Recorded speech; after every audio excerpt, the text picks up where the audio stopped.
জবান খুলে সবাই পড়ুন আউযু বিল্লাহি মিনাশ শাইতানির রাজিম বিসমিল্লাহির রাহমানির রাহিম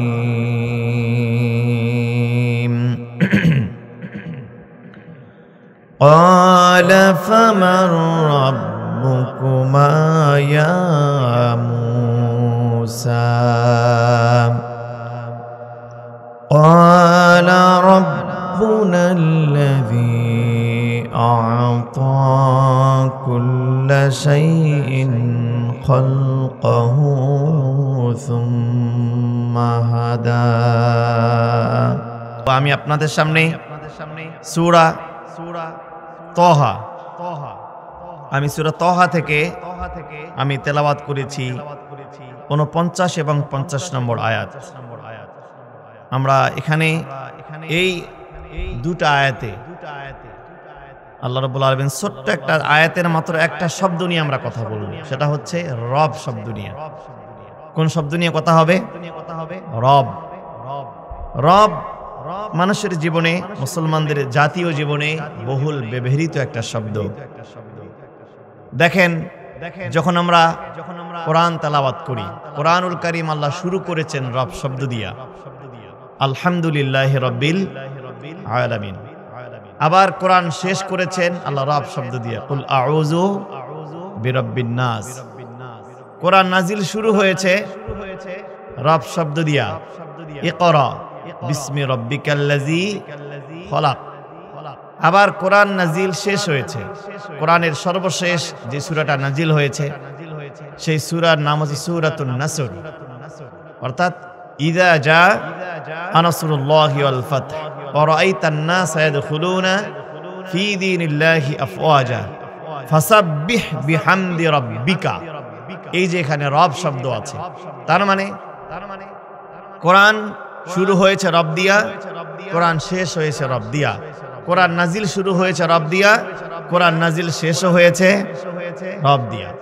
আবার আমাদের জীবন শুরু হয়েছে রব দিয়া। এই পৃথিবীতে যখন আমাদের কোনো অস্তিত্বই ছিল না, আমরা যখন রূহের জগতে ছিলাম, আমার ওস্তাদ যেখানে আছেন, আল্লাহ সমস্ত মানুষকে লক্ষ্য করে বলেছিলেন, আলাস্তু বিরাব্বিকুম, আমি কি তোমাদের রব নই?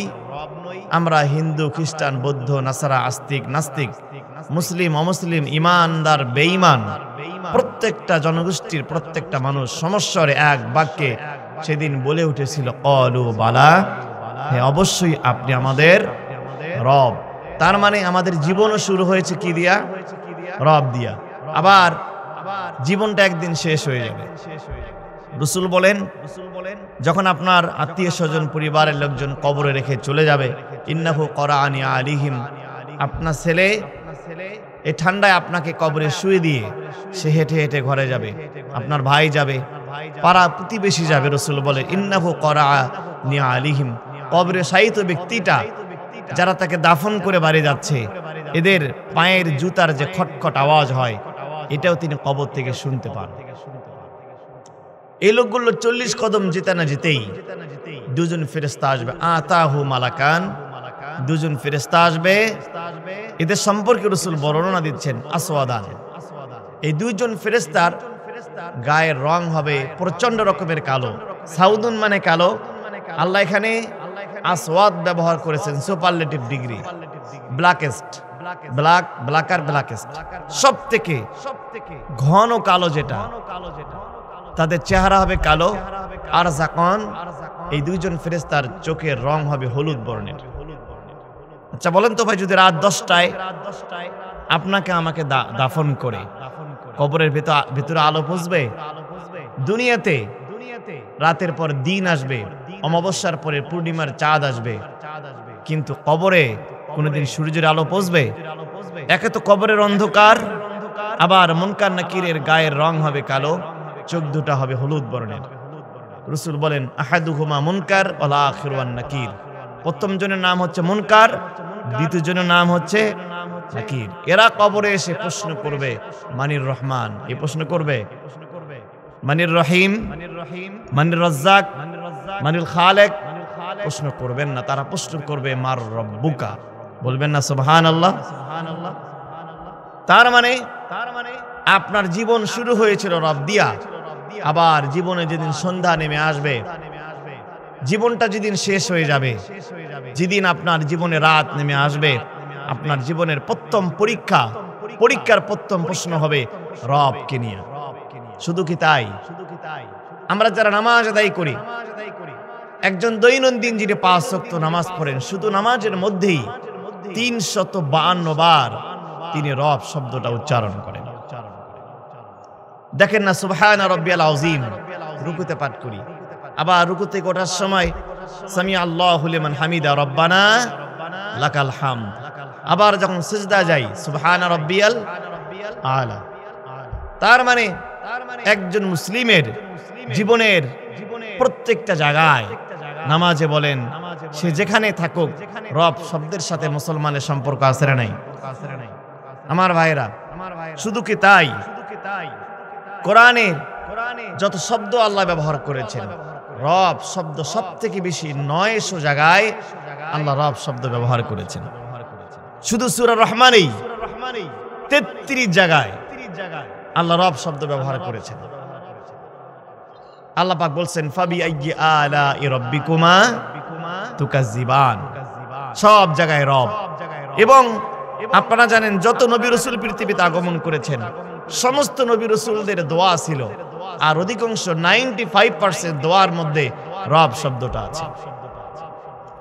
প্রথম নবী আদম আলাইহিস সালাম যখন তিনি ভুল করেছিলেন, গাছের নিকটবর্তী হয়েছিলেন, ভুল করার পর সর্বপ্রথম তিনি যে দোয়া করেছিলেন, এই দোয়াটা আমরা সবাই জানি, তিনি দোয়া করেছেন রব্বানা যালামনা আনফুসানা ওয়া ইল্লাম তাগফির লানা ওয়া তারহামনা লানাকুনান্না মিনাল খাসিরিন।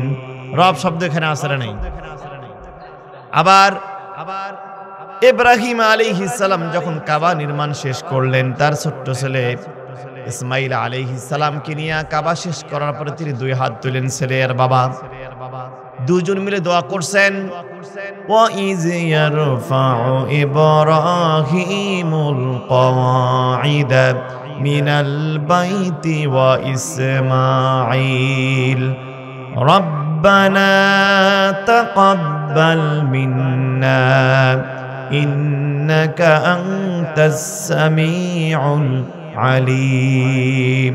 রব্বানা তাকাব্বাল মিন্না, আমাদের রব আপনি আমাদের পক্ষ থেকে কবুল করুন, ইন্নাকা আনতাস সামিউল আলিম, নিশ্চয় আপনি সর্বশ্রোতা এবং মহাজ্ঞানী।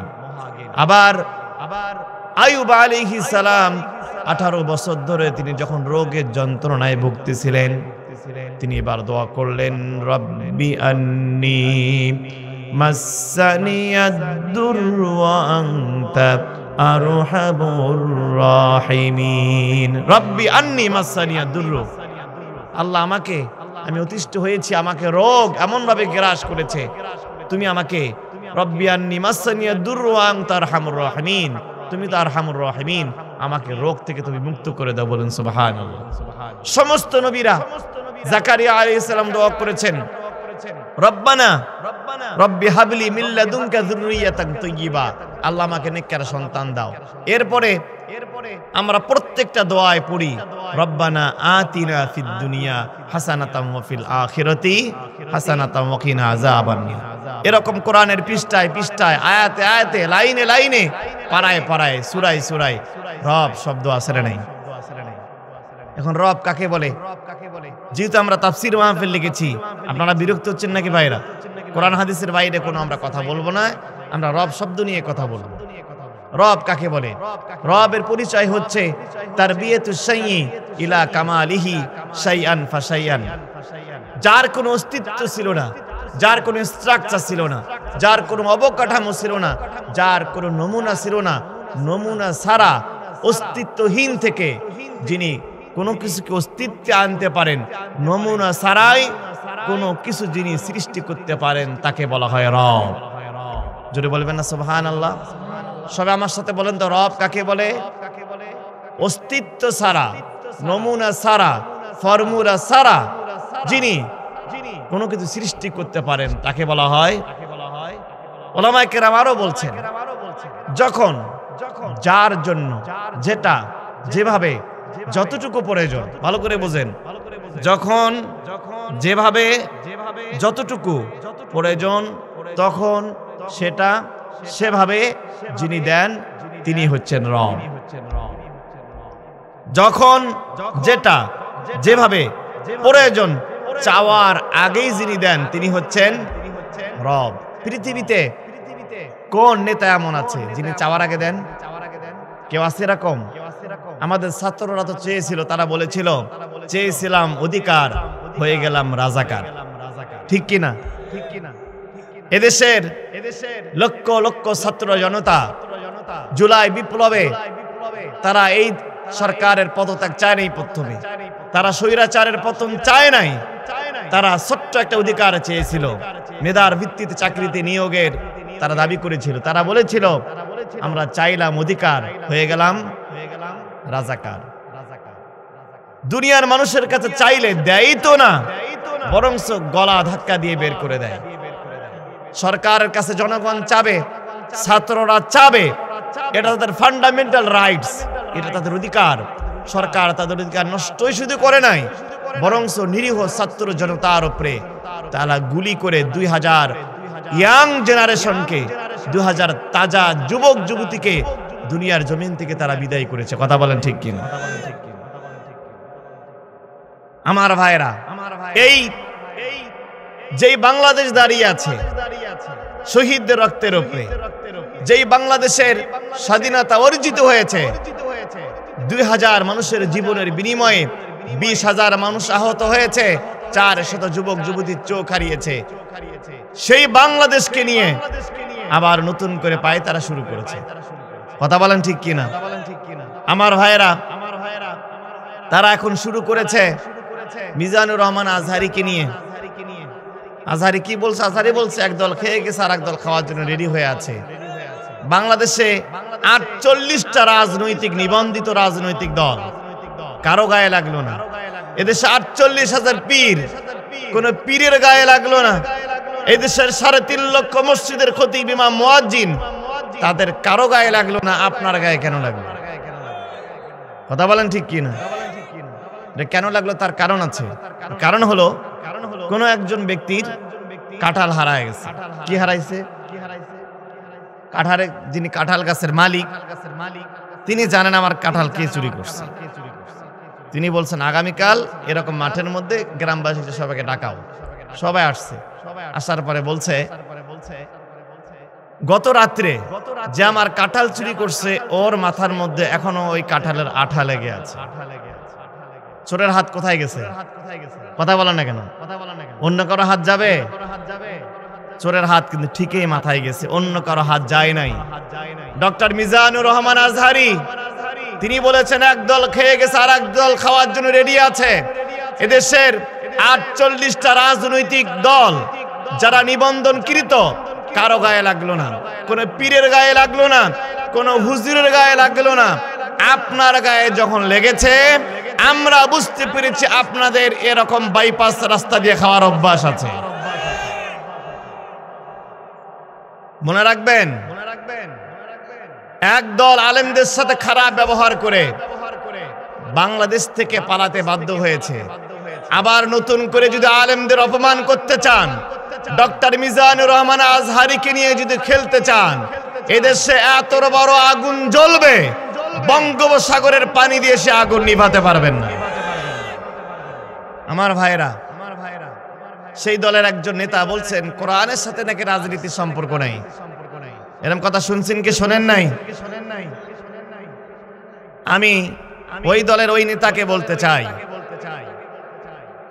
এটা মুসলমানের দেশ, এটা শাহজালালের দেশ, এটা শাহ মাকদুমের দেশ, 3.5 লক্ষ মসজিদের দেশ বাংলাদেশ। যেই দেশের আজান শুরু হয়, যেই দেশের সকাল হয় আজান দিয়া, যেই দেশের সূর্য ডোবে আজান দিয়া, যেই দেশের ভোর হয় ছোট্ট ছোট্ট কোরআনের পাখিদের কোরআন তেলাওয়াত দিয়া। এই দেশে রাজনীতি করতে হলে শরিয়া আইন মেনে আপনাকে রাজনীতি করতে হবে।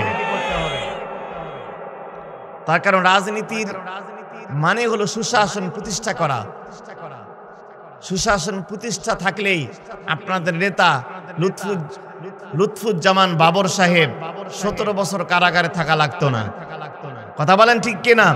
যদি আজকে বাংলাদেশে কোরআনের আইন চালু থাকতো, কোরআন ভিত্তিক শাসন ব্যবস্থা চালু থাকতো, সুপ্রিম কোর্ট, হাই কোর্ট, জজ কোর্ট, এদেশের প্রত্যেকটা আদালত যদি কোরআন দিয়ে চলতো, এরকম বাংলাদেশের একজন সিংহ পুরুষ রাজনীতির ইতিহাসে লুৎফুজ্জামান বাবরের মতো নেতা কয়জন আছে? তার মতো নেতাকে 17 বছর ধরে কারাগারে বন্দী করা হয়েছিল, তিনি আজকে মুক্তি পেয়েছেন।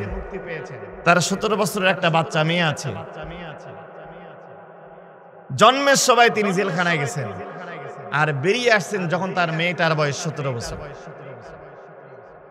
আর সেই দলের নেতা বলছেন কোরআনের সাথে রাজনীতির সম্পর্ক করে আমরা বলি, যদি আজকে কোরআনের এই রাজনীতির মসনদে, বাংলাদেশের মসনদে কোরআন থাকতো, আপনাদের জাতীয় নেতাকে 17 বছর কারাগারে থাকা লাগতো না। কথা বলেন ঠিক কিনা? আমার ভাইয়েরা, রাজনীতির উদ্দেশ্য হচ্ছে সুশাসন প্রতিষ্ঠা করা। আর প্রত্যেক জুমায় খতিব সাহেবেরা বয়ান করে সুশাসন প্রতিষ্ঠার জন্য। প্রত্যেক জুমায় একটা আয়াত জুমার সানি খুতবায় তেলাওয়াত করা হয়। কোনো সমস্যা হচ্ছে ভাইরা? প্রত্যেক জুমায় সানি খুতবায় দেখবেন একটা আয়াত তেলাওয়াত করা হয়। এই আয়াতটা হচ্ছে আল্লাহ রাব্বুল আলামিন বলেছেন, ইন্নাল্লাহা ইয়া'মুরু বিল আদলি ওয়াল ইহসান ওয়া ইতা'i যিল কুরবা ওয়া ইয়ানহা আনিল ফাহশাই ওয়াল মুনকারি ওয়াল বাগই ইয়া'iযুকুম লা'আল্লাকুম তাযাক্কারুন। বলেন আল্লাহু আকবার। আল্লাহ বলেছেন ইন্নাল্লাহা, নিশ্চয় আল্লাহ, ইয়া'মুরু বিল আদল, আল্লাহ তোমাদেরকে ন্যায় বিচারের আদেশ দিচ্ছেন। বলেন সুবহানাল্লাহ। আচ্ছা বলেন তো ভাই, মানুষের তৈরি করা মতবাদ দিয়ে কি ন্যায় বিচার প্রতিষ্ঠা করা সম্ভব? কথা বলেন না কেন? ন্যায় বিচার প্রতিষ্ঠা করার একমাত্র যোগ্যতা কার? কোরআন ছাড়া ন্যায় বিচার মানুষের তৈরি করা মতবাদ দিয়ে কোনোদিন ন্যায় বিচার করা সম্ভব নয়। আল্লাহ কোরআনে বলছেন, আলাইসাল্লাহু বিআহকামিল হাকিমিন। আল্লাহ বলছেন, আল্লাহর মতো কে এমন আছে যে ন্যায় বিচার করতে পারে? এই স্বৈরাচারী লেডি ফেরাউন বিগত 17 বছরে, এটা অলিখিত হিসাব, আনঅফিসিয়াল হিসাব, প্রায় 4000 মানুষকে হত্যা করেছে। কত হাজার মানুষকে হত্যা করেছে?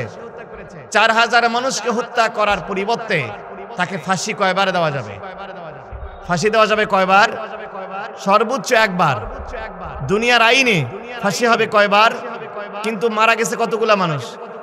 4000 মানুষকে হত্যা করার পরিবর্তে ইসলামী আইন অনুযায়ী তাকে কিসাস করতে হবে, ফাঁসি দিতে হবে অন্তত কত হাজার বার? আপনি দিতে পারবেন কতবার? আল্লাহ বলেন, এই জন্য আলাইসাল্লাহু বিআহকামিল হাকিমিন, আমার মতো ন্যায় বিচার পৃথিবীর কোন বিচারকের পক্ষে সম্ভব আল্লাহ করতে পারবেন। কিয়ামতের দিন আল্লাহ 4000 বার ফাঁসি দেবেন, আবার 4000 বার জিন্দা করবেন। কথা বলেন ঠিক কি?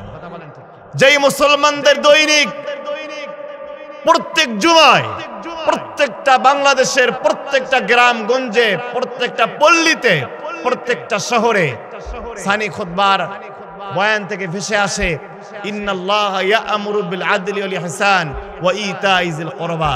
আল্লাহ এখানে 3টা আদেশ করেছেন। ইন্নাল্লাহা ইয়া'মুরু বিল আদল, ন্যায় বিচার 1 নম্বর। 2 নম্বর ওয়াল ইহসান, সদাচরণ করা। 3 নম্বর ওয়া ইতা'i যিল কুরবা, আমাদের নিকটাত্মীয় পাড়া প্রতিবেশীদের হক আদায় করা। 3টা আদেশ আর 3টা নিষেধ।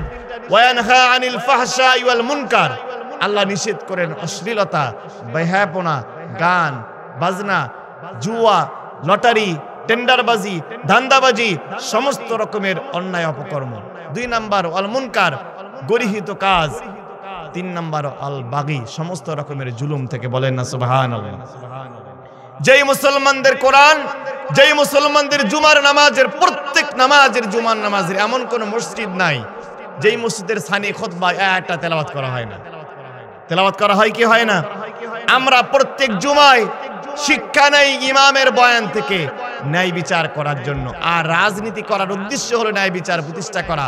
সুতরাং ন্যায় বিচার যদি প্রতিষ্ঠা করতে হয় একমাত্র কোরআনের আইন দ্বারাই সেটা সম্ভব। কথা বলেন ঠিক কি না? 2 নাম্বার, সুলাইমান আলাইহিস সালাম একদিকে নবী ছিলেন, আর একদিকে তিনি সারা দুনিয়ার প্রেসিডেন্ট ছিলেন। সুবহানাল্লাহ বলবেন না? আল্লাহ তাআলা বলছেন, সুলাইমান আলাইহিস সালাম দোয়া করেছেন, ক্বালা রাব্বিগফিরলি ওয়া হাবলি মুলকান লা ইয়ানবাগি লিআহাদিন মিন বা'দি ইন্নাকা আনতাল ওয়াহ্হাব। বলেন আল্লাহু আকবার। আমার ভাইরা, সুলাইমান আলাইহিস সালাম দোয়া করেন, ক্বালা রাব্বিগফিরলি, আল্লাহ আমাকে তুমি ক্ষমা করো, ওয়া হাবলি মুলকান, আর আমাকে তুমি এমন ক্ষমতা দান করে, এমন রাজত্ব দান করো, লা ইয়ানবাগি লিআহাদিন মিন বা'দি, আমার পরে এত বড় ক্ষমতা যেন দুনিয়াতে আর কেউ না পায়। দোয়া করছেন সূরা সাদ 35 নম্বর আয়াত, আল্লাহ আমারে এমন রাজত্ব দাও। মুলকান মানে কি ভাই বলেন তো? হুজুর এখানে আছেন। মুলুক মানে কি? রাজত্ব, বাদশাহী। সূরা সাদ আপনার মিঠাপুকুরের কোরআন শরীফে আছে, এটা মানে পীরগঞ্জের কোরআন শরীফে নাই। আপনি তাফসীর খুলে দেখেন, তাফসীরে মারিফুল কোরআন, তাফসীরে ইবনে কাসির, তিনি দোয়া করছেন, আল্লাহ আমাকে বাদশাহী দান করো। আল্লাহ তাকে দান করেছিল, এবং দুনিয়ায় এত বড় রাজত্ব আল্লাহ পৃথিবীর কোন বাদশাকে দান করেন নাই। আমাদের এমপি সংখ্যা হচ্ছে 350 জন, আর সুলাইমান আলাইহিস সালামকে আল্লাহ যে রাজত্ব দান করেছিলেন তার এমপি সংখ্যা 6.5 লক্ষ। সুবহানাল্লাহ বলবেন না? এই যে আপনারা সবাই জানেন, ক্যালিফোর্নিয়ার লস অ্যাঞ্জেলসে দাবানল চলছে। দাবানল হয় জঙ্গলে, বনে, ফরেস্টে। ক্যালিফোর্নিয়ার লস অ্যাঞ্জেলসের আশেপাশে সেরকম খুব বেশি গাছ গাছরা নাই, তাহলে এখানে দাবানল কার হুকুমে শুরু হয়েছে? ঠিক একই শহর 40 কিলোমিটার দূরেই ক্যালিফোর্নিয়া আরেকটা অঙ্গরাজ্যে, সেখানে আপনারা সেখানে বরফ পড়ছে, তুষার পড়তেছে। সেখানে এক শহরে বরফ পড়তেছে, আর এক শহরে দাবানল জ্বলছে। কার হুকুমে? এই লস অ্যাঞ্জেলসের একতলা ছোট্ট ছোট্ট বাড়ি বিক্রি হয় প্রায় 12 কোটি টাকায়। কত টাকায়? এরকম প্রায় 1.5 লক্ষ বাড়ি পুরে সারখার হয়ে গেছে। যে বাড়িগুলো একতলা মাত্র, ছোট ছোট ফ্ল্যাট, এরকম একটা বাড়ি কিনতে সেখানে টাকা লাগে 1 মিলিয়ন, দ্যাট মিনস প্রায় 12 কোটি টাকা। এরকম 1.5 লক্ষ বাড়ি পুরে সারখার হয়ে গেছে। তাদের সব টেকনোলজি, সব ফায়ার সার্ভিসের কর্মীরা, নেভি বলেন, এয়ার ফোর্স বলেন, পুলিশ, আর্মি, বিজিবি, রব, সবাই ব্যর্থ হয়েছে। পানি দিয়ে সে আগুন নিভানো যাচ্ছে না। কেন এমন হচ্ছে ভাইরা? পাশাপাশি শহরে কোথাও বরফ পড়তেছে, আবার কোথাও দাবানল জ্বলছে। কার হুকুমে? আমরা বলি এটা এমনিতে হয় নাই। এই আমেরিকার নির্দেশে আমার আফগানিস্তানের মুসলমানদের 19 বছর তারা আফগানিস্তানে আগুন জ্বালিয়েছে। লিবিয়ায় লক্ষ লক্ষ মুসলমানকে পুড়িয়ে মেরেছে। সিরিয়ার বাশার আল আসাদকে সহযোগিতা করে 55 লক্ষ মুসলমানকে তারা ঘর থেকে বের করে দিয়েছিল। আরে ফিলিস্তিনের গাজায় এই 2024 সালের একাডেমিক স্কুল সব বন্ধ করে দেওয়া হয়েছে, তার কারণ সেখানে স্কুলে ভর্তি হওয়ার মতো কোনো বাচ্চা আর সেখানে জিন্দা নাই। 75 বছর ধরে মুসলমানদের বুকে গুলি করে বুককে সাজরা করে দেওয়া হচ্ছে। আমরা বলি এটা দাবানল নয়, এটা ফিলিস্তিনের বাচ্চাদের চোখের পানি। কথা বলেন ঠিক কি না? এটা দাবানল নয়, সিরিয়ার মাজলুম মানুষের চোখের পানি।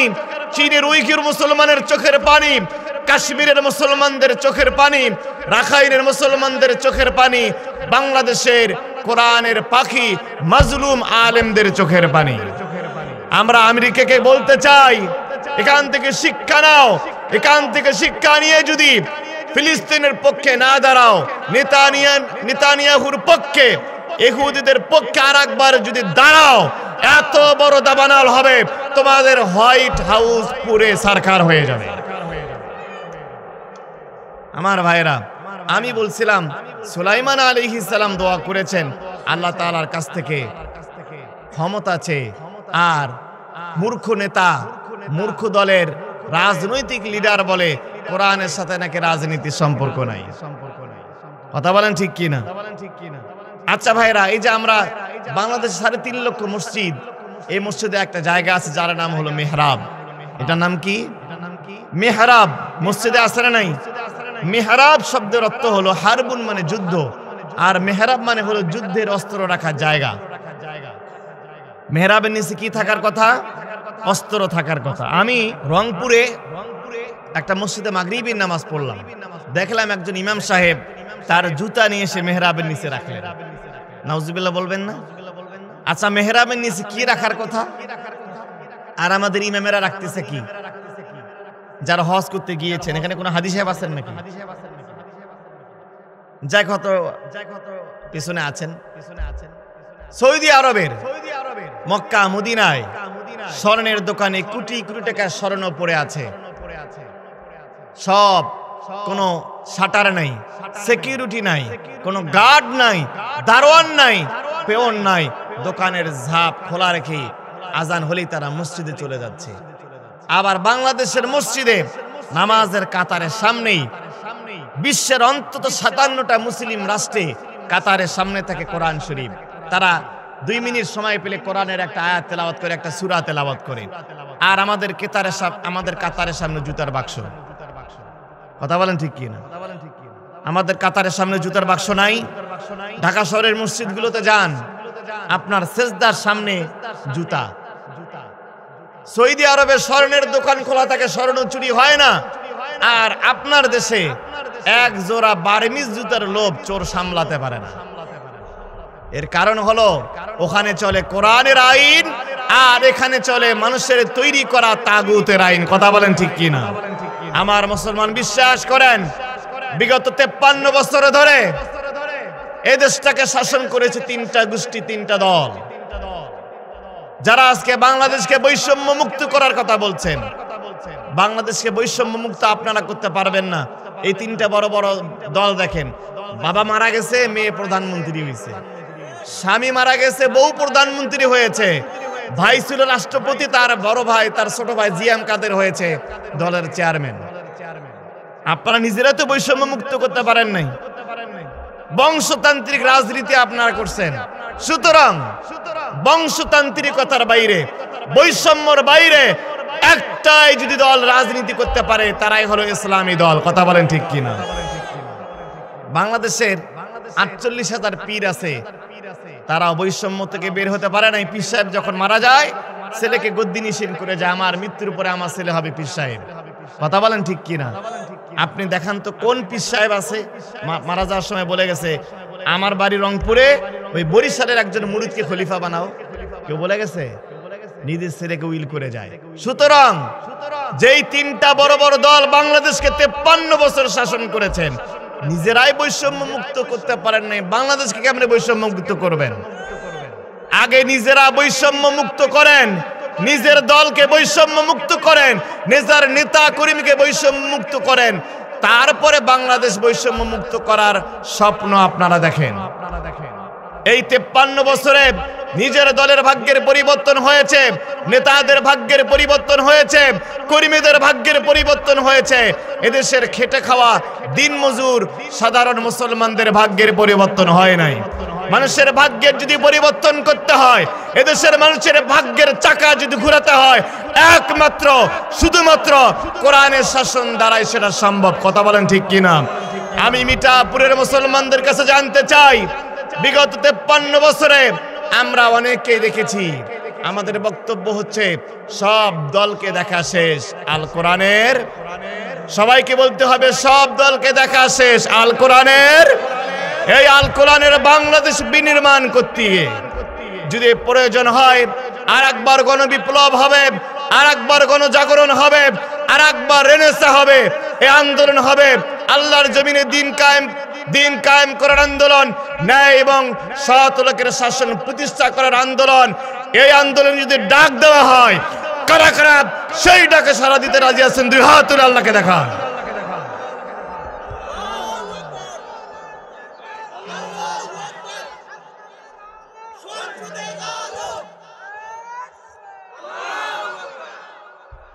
আমার ভাইরা, আমি বলছিলাম বিরক্ত হচ্ছেন নাকি আপনারা? একটু সাউন্ডটা বাড়া দেন তো, মাইক্রোফোনটা কই গেছে? আমার ভাইরা একটু খেয়াল করেন, রব কাকে বলে? আমি কিন্তু মাত্র ভূমিকায় আছি, এখনো আলোচনা শুরু করে নেই, আপনাদের কষ্ট হচ্ছে ভাইরা। রব রব কাকে বলে? রব না ফজর পর্যন্ত আমি তো থাকতে পারবো না, আপনারা থাকেন। আপনাদের কষ্ট আমি কষ্ট দিতে চাই না, আমি রব নিয়ে কথা বলছি। দেখেন রব কাকে বলে? যিনি অস্তিত্বহীন, যার কোনো অস্তিত্ব নাই, নমুনা নাই, যার নাম চিহ্ন নাই, এরকম অস্তিত্বহীন থেকে যিনি সৃষ্টি করে যখন যেটা যেভাবে প্রয়োজন চাওয়ার আগে যিনি দিয়ে থাকেন, তিনি হচ্ছেন রব। আমার ভাইয়েরা খেয়াল করেন, রবের মোট অর্থ চারটা। এক নম্বর রবের অর্থ হলো আল্লাহ রাব্বুল আলামিনের, এই কোরআনের আয়াত থেকে আমরা তাফসীর করছি। রবের এক নম্বর অর্থ হলো সৃষ্টিকর্তা, দুই নম্বর অর্থ হলো যিনি লালন পালন করেন তিনি রব, তিন নম্বর যিনি মালিক হবেন তিনি রব, চার নম্বর যিনি আইনদাতা হবেন তিনি হবেন রব। বলেন সুবহানাল্লাহ। আমার ভাইরা, রবের এক নম্বর অর্থ হলো যিনি সৃষ্টিকর্তা, যিনি সৃষ্টি করেন। আল্লাহ রাব্বুল আলামিন মানুষকে কিভাবে সৃষ্টি করেছেন, মানুষের সৃষ্টিকারী কোলাম নিয়ে আল্লাহ কথা বলেছেন। সূরা মুমিনুনে আল্লাহ পাক বলছেন, ওয়ালাকাদ খালাকনাল ইনসানা মিন সুলালাতিন মিন তিন সুম্মা জাআলনাহু নুতফাতান ফি ক্বারারিন মাকিন। বলেন আল্লাহু আকবার। আল্লাহ তাআলা বলেন, ওয়ালাকাদ খালাকনাল ইনসানা মিন সুলালাতিন মিন তিন, আমি অবশ্যই মানুষকে সৃষ্টি করেছি মাটির নির্যাস থেকে, মাটির সার অংশ থেকে। আমার ভাইরা মনে রাখবেন, একজন মানুষের শরীরে 8টা জিনিস আছে, আগুন, পানি, মাটি এবং বাতাস। এগুলো জমিন থেকে আল্লাহ নিয়েছেন, আর 4টা জিনিস আল্লাহ আসমান থেকে দিয়েছেন। আগুন, পানি, মাটি এবং বাতাস জমিন থেকে, আর 4টা জিনিস আল্লাহ আকাশ থেকে দিয়েছেন। সেই 4টা হচ্ছে রূহ, 2 নম্বর হচ্ছে নফসে মুতমাইন্না, 3 নম্বর হচ্ছে নফসে লাওয়ামা, 4 নম্বর হচ্ছে নফসে আম্মারা। 4টা এসেছে আল্লাহর কাছ থেকে, আর 4টা দিয়েছেন আল্লাহ জমিন থেকে। বলেন সুবহানাল্লাহ। বলতে পারেন হুজুর, আমাদের শরীরে মাটি আছে যে বুঝতে পারি, আমাদের শরীরে পানি আছে, 5 থেকে 6 লিটার রক্ত আছে বুঝতে পারি, কিন্তু শরীরে আগুন কোথায় আছে এটা তো বুঝতে পারি না। আগুন কোথায় আছে এটা আপনারা জানেন নাকি? আল্লাহ এই আয়াতে তাফসীর উলামায়ে কেরাম বলছেন, মানুষের শরীরে 8টা উপাদান, আগুন, পানি, মাটি, বাতাস, এগুলো জমিন থেকে নেওয়া হয়েছে, আর 4টা জিনিস আল্লাহ নিজে দিয়েছেন। আগুন কোথায় কিভাবে আছে? আগুন আছে, আপনারা সাপোজ আপনি ভ্যান্ডাবাড়ি বাজার থেকে 1 কেজি ইলিশ মাছ কিনছেন, কেনার পরে সাপোজ তখন ফ্রিজ নাই, আর ফ্রিজ তো ধরেন আজ থেকে 50 বছর আগে। স্ত্রীকে বলছেন 7 দিন পরে আমার বিয়ে হিসাব আসবে, মাছটা সুন্দর করে গরম করে করে জাল দিয়ে রাখো। 7 দিন পর্যন্ত মাছটা চুলার মধ্যে হাঁড়িতে গরম করে রাখা যায় কি যায় না? এবার বলেন তো, মাছের উপরটা পোড়া যায়, কিন্তু মাছের কাটা কি পোড়া যায়? মাছের কাটা পোড়া যায় না।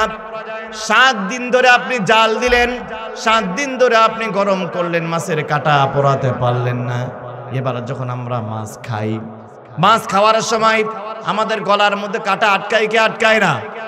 আল্লাহ অনেকগুলো দারোয়ান রেখেছেন, আল্লাহ হাত রেখেছেন মাছের কাঁটাকে পরীক্ষা করার জন্য। হাত অনেক সময় টের পায় না, আল্লাহ এবার জিহ্বা রেখে দিয়েছেন কাঁটাকে আলাদা করার জন্য।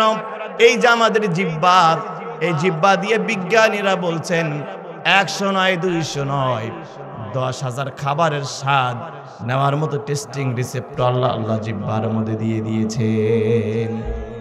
10,000 টেস্টিং রিসেপ্টর।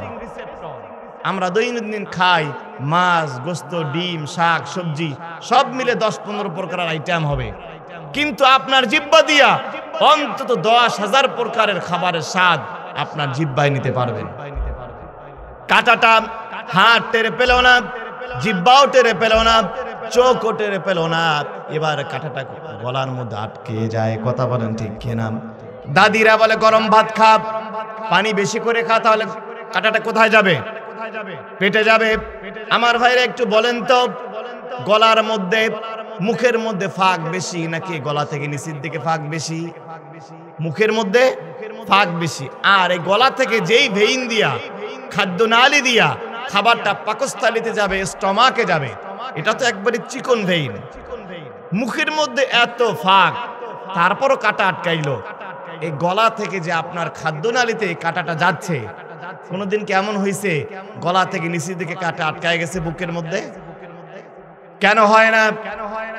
আপনি তো চিন্তা করেন না। সূরা তারিকের মধ্যে আল্লাহ বলছেন, ইন কুল্লু নাফসিন লাম্মা আলাইহা হাফিজ। বলেন আল্লাহু আকবার।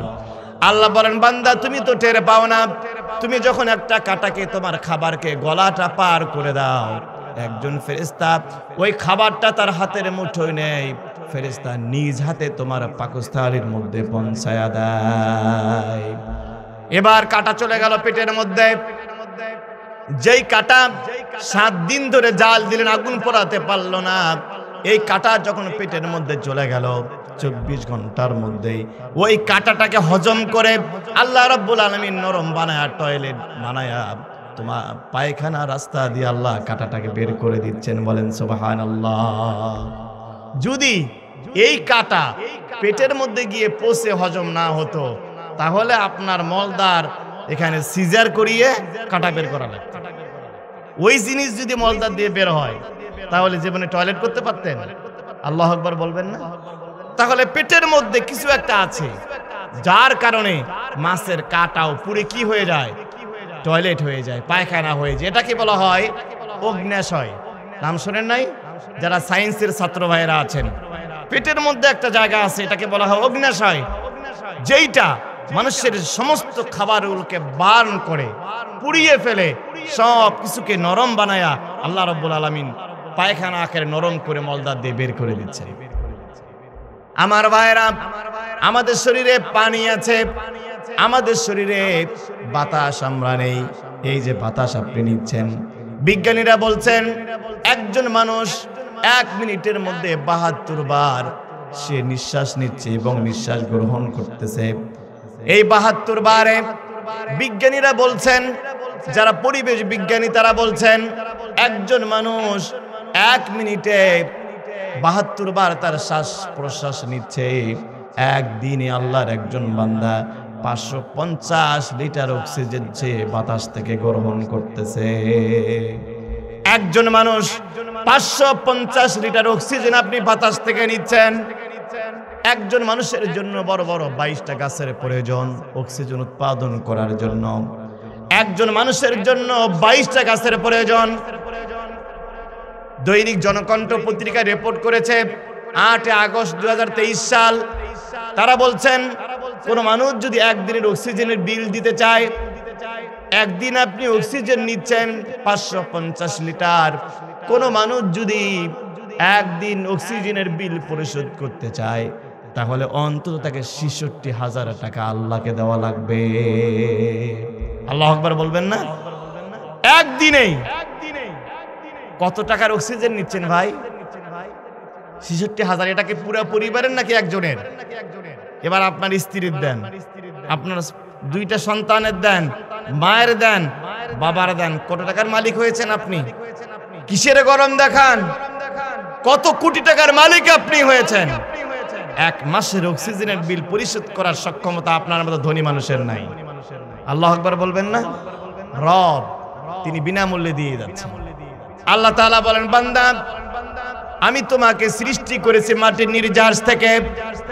তোমার বাবা মাটি থেকে খাবার খেয়েছে, মুরগি খেয়েছে, হাঁস খেয়েছে, গরুর গোশত খেয়েছে, মূলা খেয়েছে, শাক খেয়েছে। এখান থেকে তার সৃষ্টি হয়েছে বীর্য। এই বীর্য চলে গেছে তোমার মায়ের রেহেমের মধ্যে, নুতফা তৈরি হয়েছে। সুম্মা জাআলনাহু নুতফাতান ফি ক্বারারিম মাকিন। প্রথম 40 দিন পুরুষের শুক্রকীটটা আর মেয়েদের যে রেহেমের মধ্যে তাদের বীর্য দুইটা একখানে হয়ে মিলিত হয়ে যায়। আল্লাহ বলেন ফি ক্বারারিম মাকিন, মায়ের রেহেম। মায়ের রেহেমটাকে আল্লাহ বলেছেন ইন্টেনসিভ কেয়ার ইউনিট, আইসিইউ, যেখানে কোনো জার্ম, কোনো ভাইরাস, কোনো জীবাণু ঢোকার কোনো সম্ভাবনা নাই। এই যে করোনা গেল 20 সালে, রাশিয়ার মহাকাশ স্টেশন, জমিন থেকে প্রায় 600 মাইল উপরে তাদের স্টেশন, মহাকাশ স্টেশন, সেই জায়গা পর্যন্ত করোনা চলে গিয়েছিল। ময়মনসিংহে বিভিন্ন পত্রিকা রিপোর্ট করল স্বামী করোনা পজিটিভ, স্ত্রী গর্ভবতী মহিলা, স্ত্রীর গর্ভে কোনোদিন করোনা যাওয়ার কোনো সাহস পায় নাই। সুবহানাল্লাহ বলবেন না? করোনা চলে গেছে 600 মাইল উপরে, কিন্তু স্বামী করোনা পজিটিভ, স্বামী স্ত্রী একই বিছানায় ঘুমাচ্ছেন, মায়ের রেহেমের মধ্যে করোনা যাওয়ার কোনো অনুমতি। আল্লাহ বলছেন ক্বারারিম মাকিন, ইন্টেনসিভ কেয়ার ইউনিট, সব থেকে বেশি সিকিউরেড, এত নিরাপদ জায়গা আর হতে পারে না। মায়ের রেহেমের মধ্যে কোনো জার্ম ঢোকার কোনো সম্ভাবনা নাই। আল্লাহ তাআলা বলেন এরপরে সুম্মা খলাকনান নুতফাতা আলাকা, 40 দিন তাকে বীর্য, তারপরে 40 দিন রক্তপিণ্ড, ফাখলাকনাল আলাকাতা মুদগা, এরপরে সেটা গোশত পিণ্ড হয়ে যাও, ফাকাসাউনাল ইযামা লাহমা, এরপরে গোশতের মাঝে মাঝে আমি আল্লাহ নরম হাড় ঢুকিয়ে দেই। নরম হাড় যখন ঢুকিয়ে দেই, এরপরে আমি সুন্দর চামড়া দিয়ে ঢুকিয়ে দেই। আল্লাহ এবার বলেন ফাতাবারাকাল্লাহু আহসানুল খালিকিন, বলেন আল্লাহু আকবার। আল্লাহ বলেন আমার বান্দা একটু তুমি ভালো করে তাকাও, আমার সৃষ্টি কারিকুলামটা কত সুন্দর। তোমার মায়ের পেটে বয়স হয়ে যাচ্ছে 340, প্রথম 40 দিন বীর্য, তারপরে 40 দিন রক্তপিণ্ড, তারপরে 40 দিন গোশতপিণ্ড, 340 যখন হয়ে যায়, 120 দিন যখন হয়ে যায়, আল্লাহ তখন ওই মায়ের রেহেমের মধ্যে, মায়ের গর্ভের মধ্যে একজন ফেরেশতা পাঠায় দেন। বলেন না সুবহানাল্লাহ। 120 দিন বয়স পর্যন্ত বাচ্চা কোনো নাড়াচাড়া করতে পারে না, তার কারণ তার মধ্যে এখনো জীবন দেওয়া, মাত্র বডি তৈরি হয়েছে, স্ট্রাকচার তৈরি হয়েছে, এখনো রূহ ঢুকে দেওয়া হয় নাই। আল্লাহ রাব্বুল আলামিন ওই ফেরেশতা বলে, আল্লাহ তোমার এই ছোট্ট বান্দাকে মেয়ে বানাবো নাকি ছেলে বানাবো, হিজরা বানাবো নাকি মেয়ে নাকি পুরুষ বানাবো, প্রতিবন্ধী হবে নাকি সুস্থ হবে, কেমন করে বানাবো? আল্লাহ বলেন তুমি কেন বারবার আমাকে জিজ্ঞাসা করো?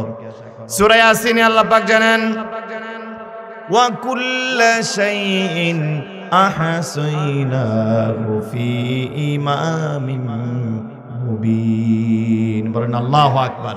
আল্লাহ বলেন আমাকে কেন বারবার জিজ্ঞাসা করো? পৃথিবীর প্রত্যেকটা মানুষের ফটোকপি আছে লাউহে মাহফুজে, ওখানে যেমনে বানানো আছে ওই রকম করে দেখে দেখে ফটোকপি তার মায়ের রেহেমের মধ্যে তৈরি করো। মেয়ে অথবা ছেলে বানায়, অথবা হিজরা বানায়, ফর্সা অথবা কালো বানায়, তার হাতের আঙ্গুল 5টা অথবা 6টা বানায়। সব যখন রেডি হয়ে যায়, আল্লাহ এবার বলেন সব তৈরি হয়ে গেছে, আরো কিছু কাজ বাকি আছে। আমার বান্দার কপালের মধ্যে 4টা জিনিস লিখে দাও। আমার বান্দার 4টা জিনিস কপালের মধ্যে লিখে দাও। 1 নাম্বার আজালুহ, আমার বান্দা কোন দিন মারা যাবে, কত সালে মারা যাবে, তার মৃত্যুর তারিখটা তার কপালের মধ্যে লিখে দাও। আল্লাহ এই জন্য বলছেন আল্লাযী খালাকাল মাউতা ওয়াল হায়াতা লিয়াবলুয়াকুম আইয়ুকুম আহসানু আমালা ওয়া হুয়াল আজিজুল গফুর। বলেন আল্লাহু আকবার। বিরক্ত হচ্ছেন ভাইরা আমার? আল্লাহ বলেছেন আল্লাযী খালাকাল মাউতা ওয়াল হায়াতা, যিনি আগে মৃত্যু সৃষ্টি করেছেন তারপর জীবন সৃষ্টি করেছেন। সুবহানাল্লাহ বলবেন না? আল্লাহর কথা সত্য নাকি মিথ্যা? এখনো বাচ্চার জীবন দেওয়া হয় নাই, জীবন দেওয়ার আগে কপালে কি লেখা হলো? মৃত্যু লেখা হলো। 2 নাম্বার আল্লাহ বলেন আমালুহু, ওর কর্ম সব লিখো, কি কি করবে লেখো। 3 নাম্বার রিজকুহু, ওর রিজিকটা লেখো, ও কত হাজার কেজি পানি পান করবে, কত হাজার কেজি চালের ভাত খাবে, কত মন গোশত খাবে। জন্ম থেকে মৃত্যু পর্যন্ত পুরা আপনার খাবারের তালিকা আপনার কপালের মধ্যে আল্লাহ লিখে দেন। বলেন না সুবহানাল্লাহ। আমার ভাইরা, এজন্য রাসূল হাদিসের মধ্যে বলেন ইন্না নাফসান লান তামুত হাত্তা তাস্তাকমিলা রিজকাহা। হে আল্লাহর বান্দা, ওই দিন তোমার মায়ের পেটে তোমার কপালের মধ্যে যা লিখে দেওয়া হয়েছে, এক ঢোক পানিও তুমি বেশি খেতে পারবে না, এক ঢোক পানিও তুমি কম খাবে না। ওই পরিমাণ খাওয়ার পরে তুমি দুনিয়া থেকে বিদায় হয়ে যাবে। আপনারা খেয়াল করবেন, মৃত্যুর আগে অনেক মানুষ 7 দিন 10 দিন 15 দিন 1 মাস কোনো ভাত খেতে পারে না, কোনো খাবার খেতে পারে না। এরকম আছে না নাই? এর কারণটা কি? এর কারণ হলো ওই বান্দার জন্য যে বাজেটটা ছিল, যে আল্লাহ রাব্বুল আলামিন যে বরাদ্দ দিয়েছিলেন, ওই বান্দা আগে সেটা শেষ করে ফেলেছে অথবা অপচয় করেছে। সে জীবনে আল্লাহ রাব্বুল আলামিন তাকে আর খাবার দেন না। আগে কি হয়ে গেছে? আমরা খেয়ে ফেলছি অথবা অপচয় করে ফেলছি। অপচয় আমার ভাইরা সব থেকে জঘন্য একটা অপরাধ।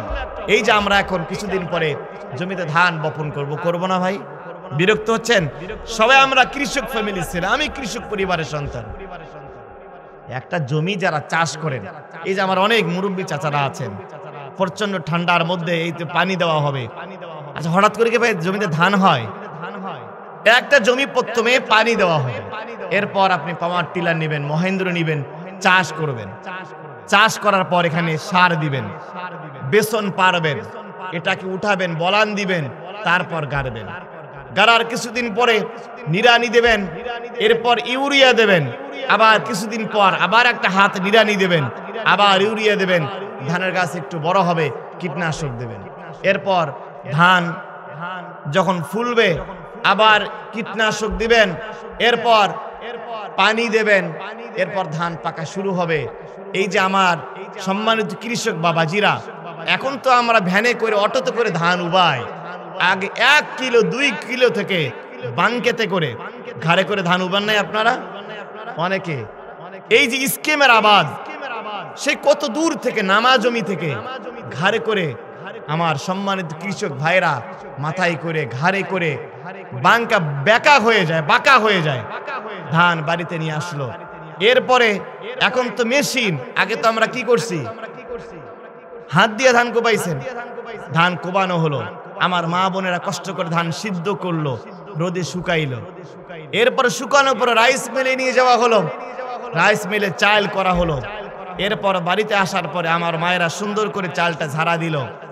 এরপরে ভাত রান্না করা হলো রাইস কুকারে। রাইস কুকারে রান্না করার পরে আপনার প্লেটে করে আপনার খাবারটা আপনার 1 প্লেট ভাত চলে আসে। এতগুলো মানুষ 1 প্লেট ভাত তৈরি করার জন্য, এই একটা ভাতের পিছনে ভাই বলেন তো কতগুলো মানুষের শ্রম আছে? কথা বলেন না কেন? কতগুলো মানুষের শ্রম এই জায়গায় লেগে আছে।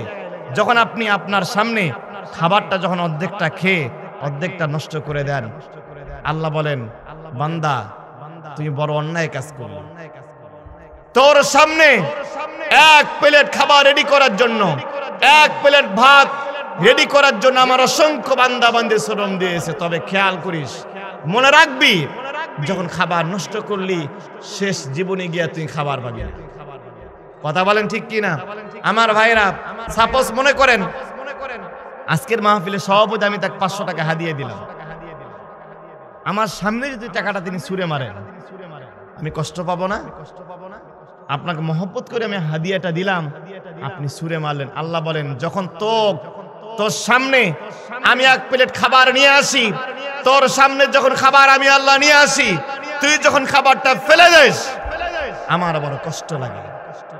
আমার বান্দারা যারা শ্রম দিল, যারা কাঠ ফাটা রোদের মধ্যে ধান নিড়ানি দিল, ধান কাটলো, ধান এরপরে ধান মেরামত করলো, ধান প্রসেসিং করলো, এতগুলো মানুষের শ্রমকে যখন নষ্ট করলি আমার বড় কষ্ট হয়ে যায়।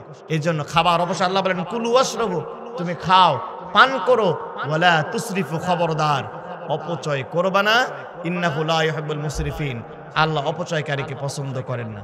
আচ্ছা ভাই বলেন তো, শুধু কি খাবার অপচয় আর অপচয় নাই?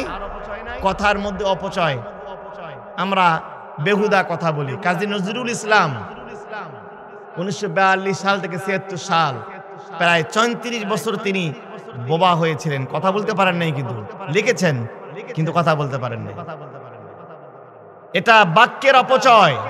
মনে রাখবেন, আপনি যদি আপনার বরাদ্দর কথাগুলো আগে শেষ করে ফেলেন, যত হাজার বাক্য আপনি বলবেন যদি আগে শেষ হয়ে যায়, শেষ জীবনে আপনি বোবা হয়ে যাবেন। চোখ দিয়ে যেটা দেখার কথা ছিল যদি বেশি করে দেখেন, শেষ জীবনে অন্ধ হবেন। এগুলো হয় কি হয় না ভাই? ক্ষমতা আল্লাহ আপনাকে দিয়েছেন, ক্ষমতা যদি অপব্যবহার করেন, ক্ষমতা শেষ হওয়ার আগে আল্লাহ ক্ষমতার চেয়ার থেকে ঘাড় ধরে নামায় দেবেন। কথা বলেন ঠিক কিনা? আমরা লেডি ফেরাউনকে দেখেছি, বিগত 15 বছরে অনেক মুসলমান বলেছিল, হুজুর আর মনে হয় এই মহিলার হাত থেকে এ বাংলাদেশ আর রক্ষা পাবে না। অনেক মানুষ আশায় ছেড়ে দিয়েছিল। আল্লাহ বলেন তোমাদের চেষ্টা যেখান থেকে শেষ, আমি আল্লাহর রহমত সেখান থেকে শুরু হয়ে যায়। কথা বলেন ঠিক কিনা?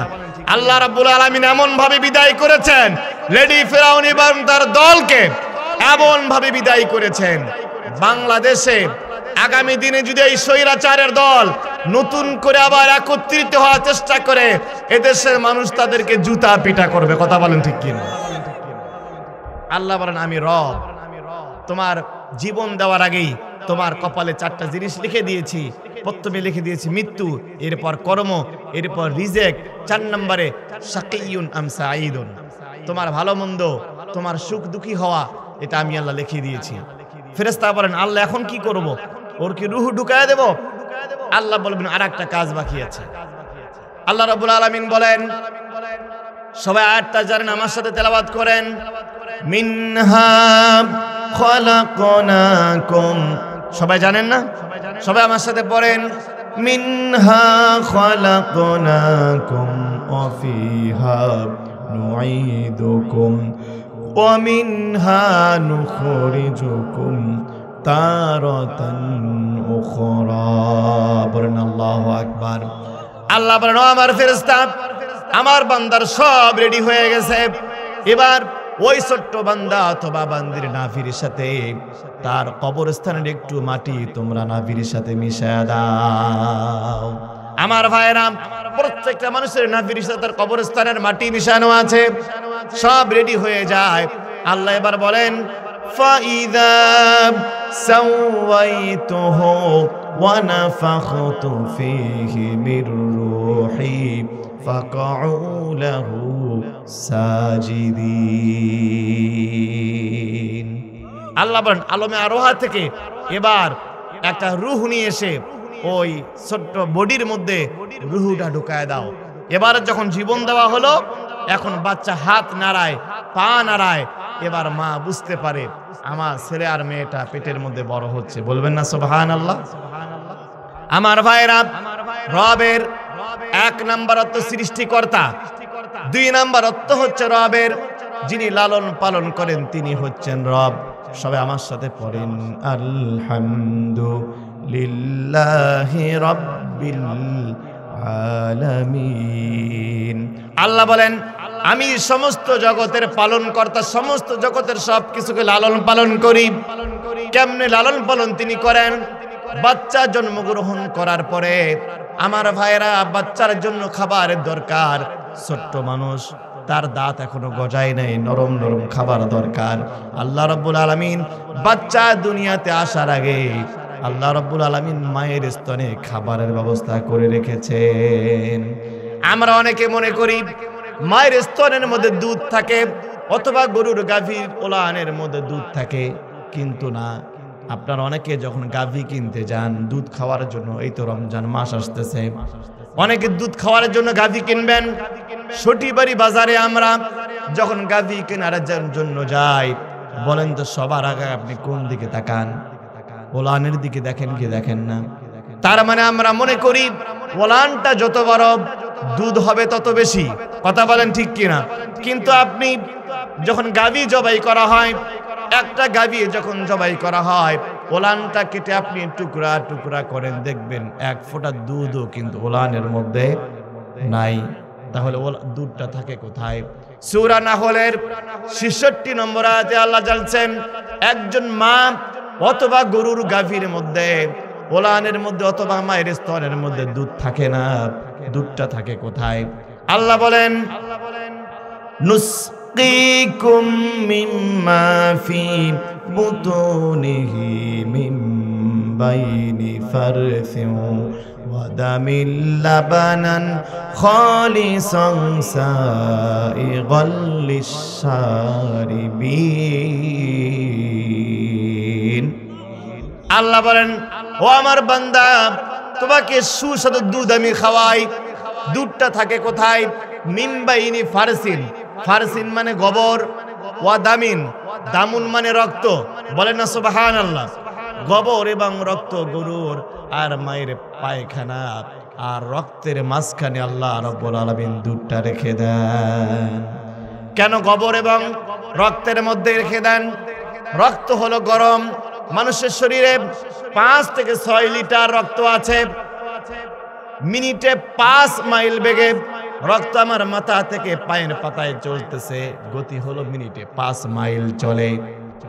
বিজ্ঞানীরা বলছেন এইটা যদি একটু কম হয়ে যায় তাহলে তার প্রেশার লো হয়ে যায়, একটু রক্তের গতি বেশি হলে সেই প্রেশারটা হাই হয়ে যায়। আল্লাহ রাব্বুল আলামিন দুধকে কেন রক্তের মধ্যে রাখলেন? এর কারণ রক্ত হলো গরম। বাচ্চা দুনিয়াতে আসার পরে যদি ঠান্ডা খাবার খাওয়ানো হয়, বাচ্চার নিউমোনিয়া হতে পারে, বাছুরের নিউমোনিয়া হতে পারে। আল্লাহ রাব্বুল আলামিন পায়খানাও গরম, রক্তের গরম, রক্ত গরম, দুই গরমের মধ্যে আল্লাহ রাব্বুল আলামিন দুধটা রেখে দিয়া ছোট্ট বান্দার জন্য আল্লাহ গরম খাবারের ব্যবস্থা করেছেন। আল্লাহ রাব্বুল আলামিন 2 বছর ধরে হালকা লিকুইড খাবার খাওয়াচ্ছেন। এরপর ছোট্ট ছোট দাঁত তৈরি হচ্ছে। যখন আপনার বয়স 7-8 হয়ে যাচ্ছে, আল্লাহ এবার বলেন এই দাঁত চলবে না, দাঁত এবার পাল্টাতে হবে, এবার শক্ত শক্ত হাড় খাইতে হবে, গরুর গোশত খাবে, মুরগির রান খাবে, খাসির গোশত খাবে। আল্লাহ এবার পুরা সেট পাল্টা দিয়া শক্ত শক্ত দাঁত আপনার মারির মধ্যে, মুখের মধ্যে বসা দিলেন। বলেন আল্লাহু আকবার। আমার ভাইরা, শুধু কি তাই? একটু খেয়াল করে দেখেন না, এই যে আমরা ডিম দেখি, ডিমের কারিকুলামটা দেখেন। ডিমের বাচ্চা ফোটার আগেই দেখবেন ডিমের ভেতরে বাচ্চা নাড়াচাড়া করছে, করে না? আচ্ছা বলেন তো, অক্সিজেন ছাড়া কি কোনো প্রাণী বাঁচতে পারে? ডিমের মধ্যে ফুটা করে কে অক্সিজেন ঢুকিয়ে দিয়েছে? তাহলে বাচ্চা বাঁচলো কেমনে? দেখবেন ডিমের মধ্যে 2টা অংশ আছে, একটা কুসুম যেটা হলুদ অংশ, আর একটা সাদা অংশ আছে না? কুসুম থেকে বাচ্চা তৈরি হয়ে যায়, আর বাচ্চা যখন তৈরি হয় এদের খাবারের দরকার, যেহেতু ওখানে কোনো তার নাই, কোনো ফাঁক নাই, কোনো লাইন নাই, আল্লাহ রাব্বুল আলামিন কুসুম থেকে বাচ্চা বানায়া ওই সাদা লালাটাকে ওই মুরগির বাচ্চার খাবার হিসেবে আল্লাহ ব্যবহার করে। কি রব তিনি, কেমন রব তিনি, কি কারিকুলাম তিনি করেছেন। এই যে বাবুই পাখির বাসা, আজকে ভালো করে দেখবেন, আল্লাহ শুধু মানুষের রব নন, তামাম বিশ্বের সমস্ত মাখলুকাতকে তিনি কিভাবে লালন পালন করছেন রব্বুল আলামিন। বাবুই পাখি, আমাদের বিগত স্বৈরাচারের সরকার বলেছিল ঘরে ঘরে বিদ্যুৎ, শেখ হাসিনার উদ্যোগ, বলছিল কি বলে নাই? ঘরে ঘরে বিদ্যুৎ দিয়া লোডশেডিং এর ভয়াবহ রকমের তারা সংকট সৃষ্টি করেছিল। পৃথিবীর কোন সরকার, প্রত্যেকটা সরকার মানুষের ঘরে ঘরে বিদ্যুৎ পৌঁছিয়ে দিতে পেরেছে, কিন্তু বাবুই পাখির বাসার মধ্যে কে বিদ্যুতের লাইন দিয়েছে? পৃথিবীর কোন সরকার পারবে? বাবুই পাখির বাসায় বিদ্যুৎ কেমনে সেখানে তৈরি হয়? দেখেন, বাবুই পাখির তারও স্ত্রী আছে, বাবুই পাখির যখন তার স্ত্রীর মুখ দেখার ইচ্ছা হয়, একটা জোনাকি পোকা ধরে, পোকা ধরে সে বাসার মধ্যে নিয়ে যায়, আর ওই আলো এসে তার স্ত্রীর মুখ দেখে। জোরে বলবেন না সুবহানাল্লাহ। এই যে আপনি ইঁদুরের লেজটা অনেক লম্বা, এর কারণ হলো ইঁদুর এই লেজ দিয়ে দুইটা কাজ করে। গরমের সময় টেম্পারেচার বের করে দেয়, শীতের সময় লম্বা লেজ দিয়া সে নিজের মধ্যে তাপ গ্রহণ করে। বলেন আল্লাহু আকবার। আমার ভাইরা, শুধু তাই নয়, আল্লাহ রাব্বুল আলামিন কিভাবে আপনার আমার জন্য তাম বিশ্বের খাবারের আয়োজন তিনি করছেন। পানি ছাড়া মানুষের জীবন বাঁচতে পারে না। Water is life, life is water. জীবনে হলো পানি, পানি হলো জীবন, জীবনে হলো পানি। পানি ছাড়া মানুষের জীবন কল্পনা করা সম্ভব নয়। পানি আল্লাহ কিভাবে সৃষ্টি করলেন? আল্লাহ রাব্বুল আলামিন বলছেন, ওয়া ইন্না মিনাল হিজারাতি লামা ইয়াতাফাজ্জারু মিনহুল আনহার। বলেন আল্লাহু আকবার। আমার ভাইরা, এই যে আপনার গোসল করার পানি, কাপড় ধোয়ার পানি, কল কারখানার ময়লা পানি, টয়লেটের ময়লা পানি, যত রকমের ময়লা পানি, ময়লা পানিগুলো চলে যাচ্ছে নালের মধ্যে, খালার মধ্যে, বিলের মধ্যে। বিলের পানিগুলো চলে যায় নদীর মধ্যে, নদীর পানিগুলো চলে যায় সাগরের মধ্যে। সাগরের মধ্যে আছে লোনা পানি, লবণাক্ত পানি, আপনার সাবানের পানি, তেলের পানি, কলকারখানার যন্ত্রাংশের পানি, বিভিন্ন রকমের ময়লা যুক্ত পানিগুলো যখন পাগারের মধ্যে যায়, ড্রেনের মধ্যে যায়, ড্রেন থেকে নালা, নালা থেকে নদী, নদী থেকে সাগর, সাগরের মধ্যে আল্লাহ রাব্বুল আলামিন খার রেখে দিয়েছেন, লবণ রেখে দিয়েছেন। ময়লা পানিগুলো যখন সাগরের মধ্যে যায়, সাগর ময়লা পানিগুলোকে লবণ দিয়ে সব পরিষ্কার করে মানুষের জন্য আল্লাহ রাব্বুল আলামিন বিশুদ্ধ পানি তৈরি করে দেন। চিৎকার করে বলুন আল্লাহু আকবার। সব ময়লা পানিগুলোকে পিউরিফাইড করে, পরিশুদ্ধ করে, আপনার সাবানের পানি, ময়লার পানি, গোসল করার পানি, সব নোংরা ময়লা বজ্রগুলোকে সাগর পিউরিফাইড করে সাগর 100% বিশুদ্ধ পানি তৈরি করছে। আর সেই পানি আমরা আবার খেয়ে জীবন যাপন করছি। তিনি রব, কিভাবে তিনি মানুষের জীবন ধারণের ব্যবস্থা করেছেন। বিরক্ত হচ্ছেন ভাইরা আমার?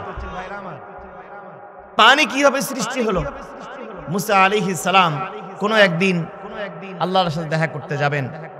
মুসা আলাইহিস সালাম খেয়াল করেন, রাত, গভীর রাত্রি বেলায় কান্নার আওয়াজ আসে, চিৎকার করে করে কাঁদছে। মুসা আলাইহিস সালাম লাঠি নিয়ে বের হলেন। আমি তাহাজ্জুদ পড়ি, আমাকে কে ডিস্টার্ব করে? কার এত বড় সাহস, এত রাতে জোরে জোরে কাঁদে? তিনি গিয়ে দেখলেন একটা পাথর আল্লাহর ভয়ে কান্না করতেছে। বলেন আল্লাহু আকবার। আমার ভাইরা, মুসা আলাইহিস সালাম বললেন, পাথর, তুই কাঁদিস কেন? পাথর বলছে, আল্লাহর পয়গম্বর, আপনি জানেন না, ফাত্তাকুন নার আল্লাতী ওয়াকুদুহান নাস ওয়াল হিজারা উইদ্দাত লিল কাফিরিন। আল্লাহ রাব্বুল আলামিন সূরা বাকারায় বলছেন, জাহান্নামে আল্লাহ যে আগুন জ্বালাবেন, আগুন জ্বালানোর জন্য কিছু খড়ি লাগে না ভাই? প্রথমে আমরা শীতটা তো আপনারা বোঝেন, পাট খড়ি যেটা বলে, পাট খড়ি দেই আমরা, সেখানে তুষ দেই, গুড়া দেই, আগুনটার জন্য বেশি করে জ্বলে ওঠে। আল্লাহ রাব্বুল আলামিন জাহান্নামের আগুন জ্বালাবেন দুইটা জিনিস দিয়া, পাথর এবং মানুষকে দিয়ে। বলেন না নাউযুবিল্লাহ। জাহান্নামের জ্বালানি হবে, জাহান্নামের কাঠ হবে, জাহান্নামের খড়ি হবে পাথর এবং মানুষ। পাথর বলছে, আল্লাহর পয়গম্বর, আল্লাহ আমাকে কিয়ামতের দিন জাহান্নামের আগুন, আমাকে আগুন বানাবেন, আগুন জ্বালাবার খড়ি বানাবেন, এই ভয়ে আমি কাঁদছি। আমি কেমনে জাহান্নামের তীব্র জ্বালা, তীব্র তাপ আমি সহ্য করব? আপনি আল্লাহর কাছে যাবেন, গিয়ে একটু বলবেন আল্লাহর জন্য আমাকে ওই জাহান্নামের খড়ি বানানো থেকে আমাকে মুক্তি দেয়। তিনি গেছেন, যাওয়ার পর আল্লাহকে বলেন, আল্লাহ আসার পথে একটা পাথর সারা রাত ধরে অঝোর নয়নে কাঁদছে, সে জাহান্নামকে খুব ভয় করে, সে তোমার কাছ থেকে বাঁচতে চেয়েছে, আল্লাহ তুমি পাথরটাকে মুক্ত করে দিও। আল্লাহ বলেন, যাও রে, মুক্ত করে দাও। মুসা আলাইহিস সালাম আসলেন, বললেন, যা, আর কাঁদবি না, আল্লাহ তোকে মাফ করে দিয়েছে, তোকে আর আল্লাহ রাব্বুল আলামিন জাহান্নামের খড়ি বানাবেন না। পরের দিন মুসা আলাইহিস সালাম খেয়াল করলেন এই পাথরটা আরো জোরে কাঁপছে আগের থেকে। রাগী পয়গাম্বার লাঠি নিয়ে দিছেন বাড়ি, বেটা কাঁদিস কেন, তো দোয়া কবুল হয়েছে। পাথর বলছে, আল্লাহর পয়গাম্বার, আপনার সাথে দেখা করার জন্য আমি হাজার হাজার মাইল পথ অতিক্রম করে এসেছি। আল্লাহু আকবার বলেন না। আপনার সাথে দেখা করার জন্য আমি অনেক মাইল পথ অতিক্রম করে এসেছি। যেই কান্নার জন্য, যেই চোখের পানির জন্য আল্লাহ আমার মুনাজাত কবুল করলো, কিয়ামত পর্যন্ত আমি এই মুনাজাত, এই কান্নার কোনোদিন বাদ দিব না। আল্লাহু আকবার বলবেন না? আমার ভাই, জাহান্নামের আগুন থেকে বাঁচার জন্য পাথর কাঁদছে, কিয়ামত পর্যন্ত কাঁদবে, কিন্তু আপনার মতো আমার মতো অনেক মানুষকে আল্লাহ জাহান্নামের খড়ি বানাবেন। আমরা কি পেরেছি ওই পাথরের মতো কান্না করতে?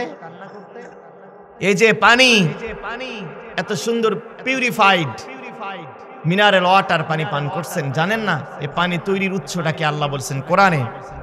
সূরা বাকারার ৭৪ নম্বর আয়াতে আল্লাহ বলছেন, ওয়া ইন্না মিনাল হিজারাতি লামা ইয়াতাফাজ্জারু মিনহুল আনহার।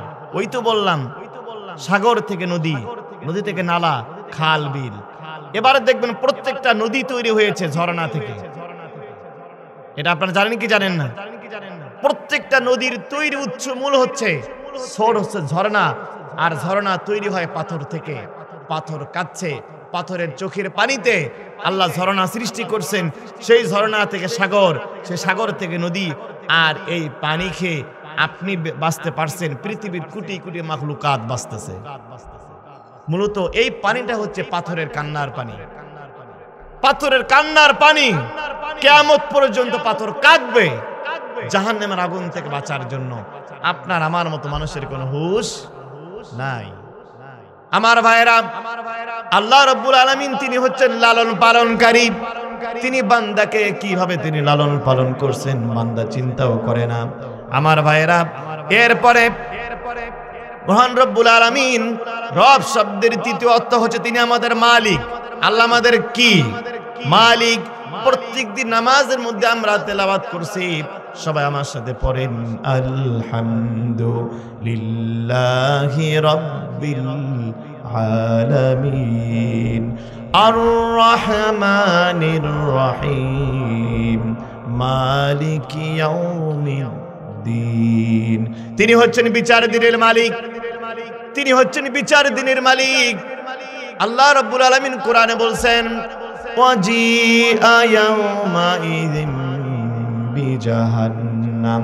কিয়ামতের দিন জাহান্নামকে কিয়ামতের মাঠে রাগ করোনার নিয়ে আসা হবে। জাহান্নামকে ফেরেশতারা টানতে টানতে হাজির করবে।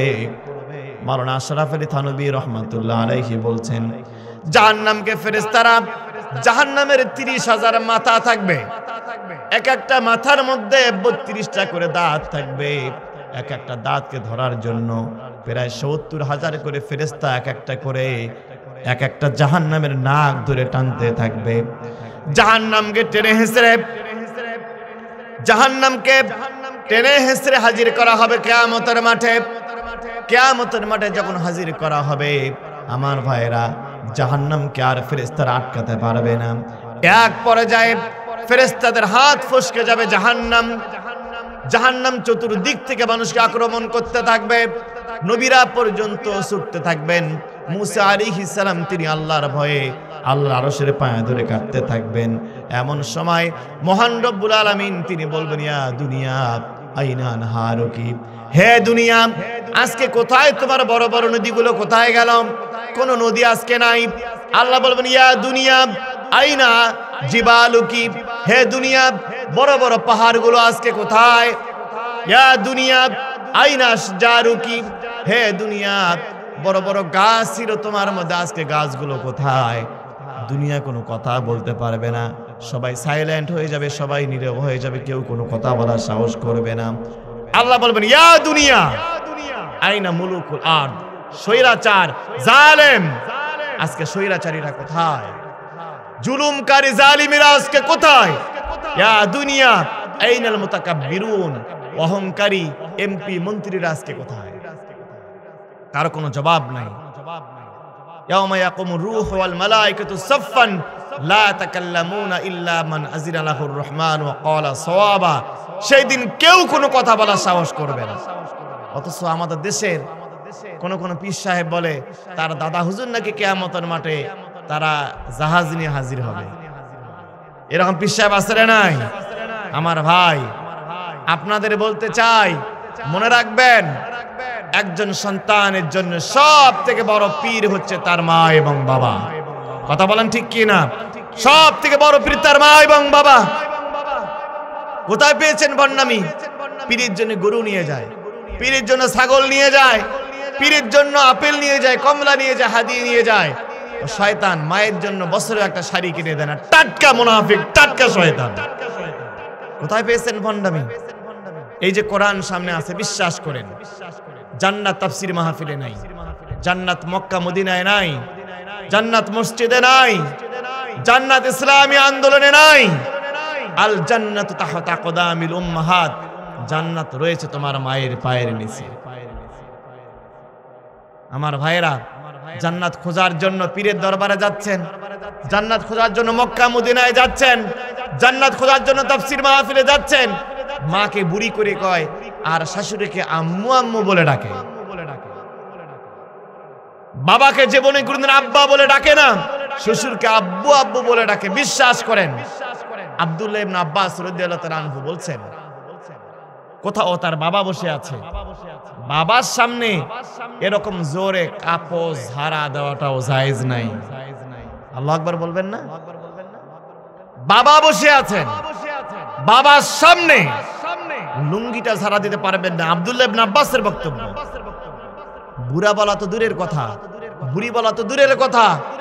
রাসূল মেরাজে গিয়েছেন, রাসূল দেখেন, রাসূল বলেন, দাখালতুল জান্নাহ সামি'তু ফিহা কিরাআতাল কোরআন। আমি জান্নাতে গেলাম, যাওয়ার পরে দেখি আল্লাহর একজন বান্দা গুনগুন করে কোরআন তেলাওয়াত করতেছে। বলেন না সুবহানাল্লাহ। রাসূল অবাক হলেন, আমার আগে কোন নবী জান্নাত যেতে পারবে না, অথচ কোরআন তেলাওয়াত করতেছে। কোরআন তেলাওয়াত করলে বোঝা যায় এরা নিশ্চয়ই মুহাম্মদুর রাসূলুল্লাহর কি হবে? উম্মত হবে। রাসূল জিবরাইলকে প্রশ্ন করলে, জিবরাইল কে এটা? আমার আগে জান্নাতে আসলো, জান্নাতে এসে কোরআন তেলাওয়াত করার অনুমতি পেয়ে গেল।